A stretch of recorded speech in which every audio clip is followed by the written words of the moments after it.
Oh, so we got like 2 turtles. Oh, we got a family. Get away from the boat. We got a Yeah, they're trying to get away from the boat. They can't really catch it. baby for turtle. real. Oh, they're But there were a gonna couple come. That of turtle. Oh, that turtle's missing a piece of its shell. Yeah. Like I said, it's breeding season. That's why you see 2 of them. How deep is this hole? This hole here is about 33 feet deep. Look at the bottom. Creature Springs.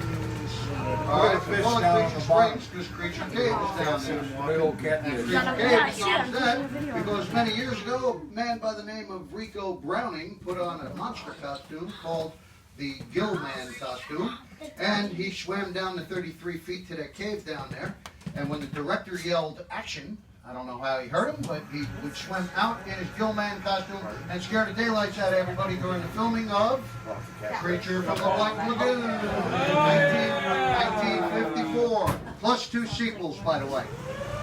Mr. Browning, he lives here in Marion County to this day. He comes to the park on occasion, and what he does, we pretty much let him run these stores because he knows more about this place than anybody, you know? Even if you don't know his name or never saw the Creature movies, if you ever saw the TV show Flipper, he was one of the co-producers of that, so you've seen his work. You know, back in the 1800s, this was a big destination for the famous people of the day. They had a hotel here, the railroad depot, and the paddle wheelers would come down from Jacksonville and Palatka and bring famous people of the day like Ulysses S. Grant, for instance. He came here. Well, anyway, one day in 1850, this particular paddle wheeler that's right below us now caught fire at the dock, and they pushed it off the dock, and that's where it came to rest, right there. Burned to the ground. Burned to the waterline, I should say. Pretty cool, huh? I was not the captain that day. Full of sand, really bad.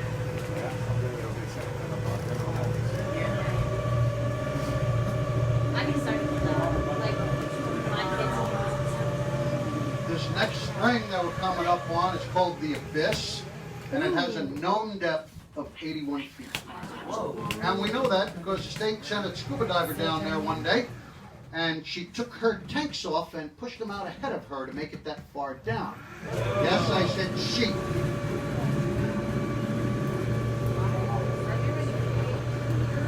All of these things are underground caves, sure. They're just full of water. Right. Well, anyway, she brought a weighted line with her. Can everybody see that okay? Or Yeah. Spin around again. Okay.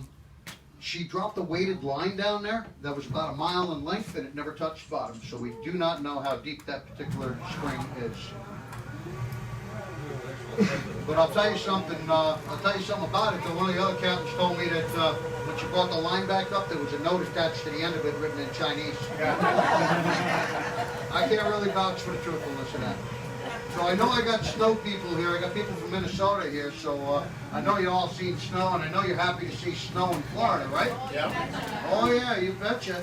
They're from Minnesota, all right. Well, this next spring is called the Florida Snowstorm. We call it that because it snows here 7 days a week, 365 days a year. And the snow falls straight up in 70 Oh, look feet at of that. water. It's not snow. Oh, look at that. Is that real? Is it because of the heat? All right, so what you're actually looking at is an underground river comes out right there. It's called the Florida Aquifer. Comes down out of Georgia, and it issues right there, and it pushes out all these little bits of lime rock and coquina shells, that sort of thing, and gives the appearance of snow falling up. So when you go back up north, you can say you went to Florida watching snow, right? And it snows in how many degree water? 72. Very good. I hope somebody's taking notes. There is going to be a quiz later for children. Okay. That is cool. So anyway, those coquina shells, when the sun hits them right, they glint this nice silvery color, and that's where we get the name Silver Springs and Silver River, because we're very creative like that.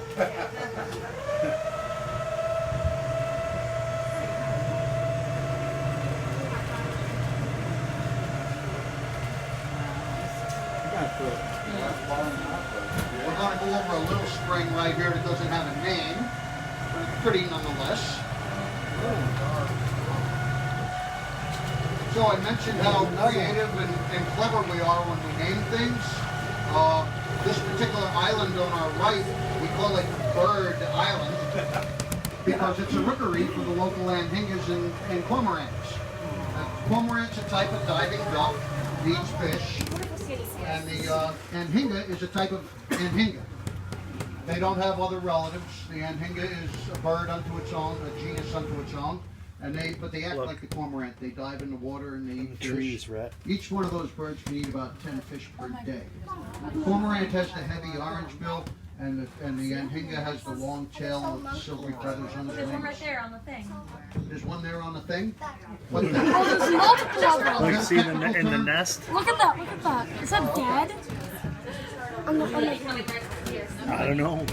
Anyways, this rookery right here, a lot of times we'll see an alligator parked below the trees there, because that's kind of like the local McDonald's drive-thru for the alligators when the baby birds start falling. Yeah. Yes, I'll take an order of anhinga nuggets and some cormorant wings, please. Would you like to supersize that, sir?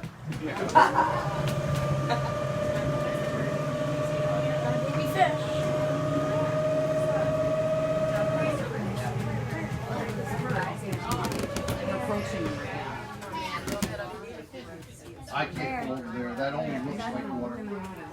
And even though I only draw a foot of water, there's too many downfall trees and stuff in there. Oh, there's an anhinga just came up. They call it the snake bird. Yeah, it's a female. Gator. Yep. Oh, some of my sharper-eyed passengers here have noticed George. Oh, it's George. George is the local bull male alligator. They're very territorial.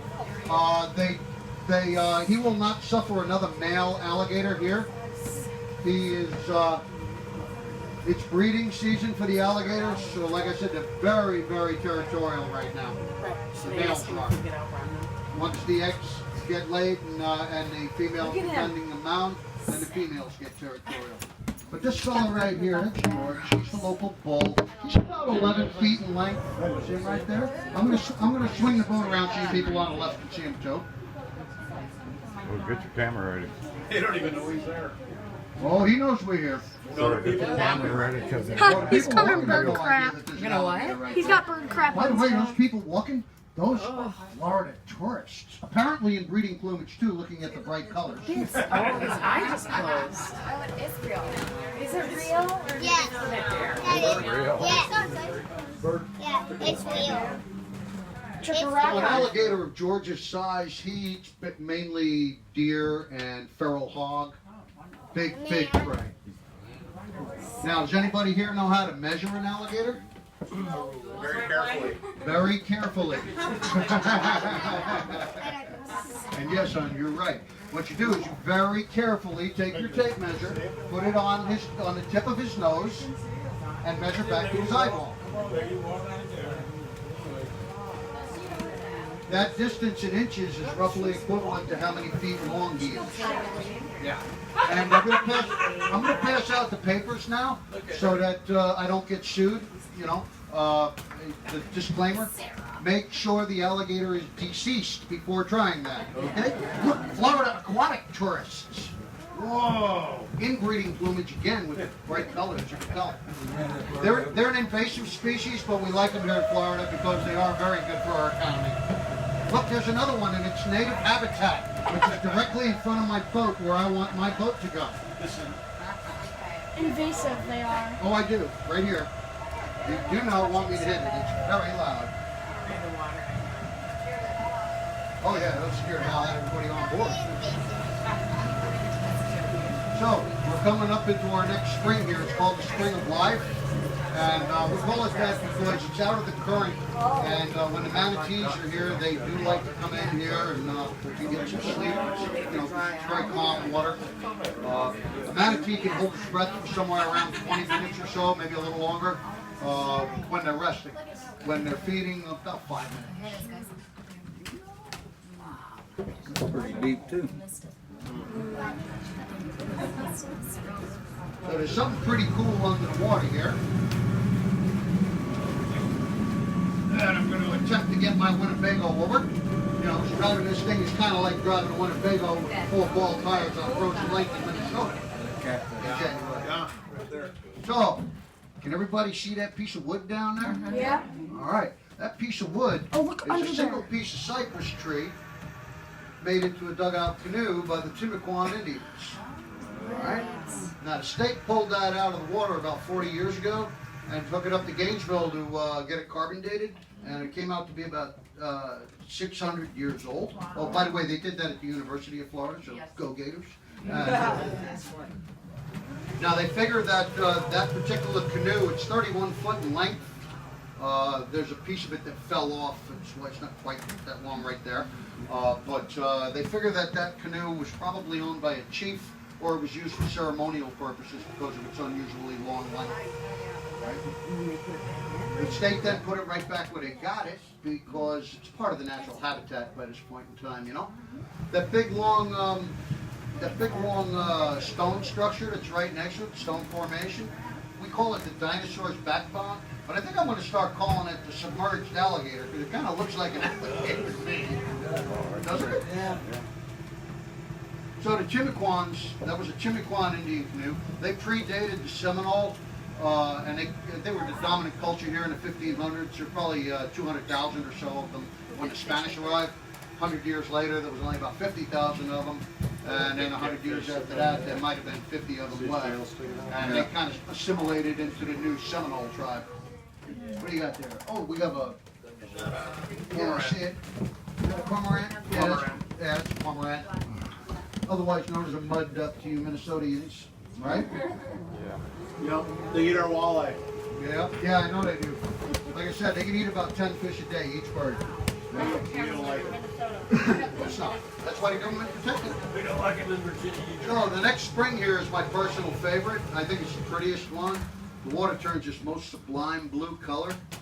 And I know one particular lady asked me about why the water changes color. Well, that's just sunlight refracting in the water. That big fish there was a bowfin. It's an invasive species of catfish. Yeah, from South America. Well, anyway, the water turns this beautiful color just from the sunlight refracting in it. You know, that water is still clear. You can take a bottle and put it in there and you'd have clear water. 99.8% pure. Yeah, the water is 99.8% pure. The 2%, the 0.2% is pollutants. Does anybody know what the #1 pollutant is in the water here? Plastic. No, that's the polluter. Pollutant. No? Good guess though. No, #1 pollutant in the water here is DEET from your mosquito repellent. Followed by nitrates from agricultural runoff and animal and fish poop.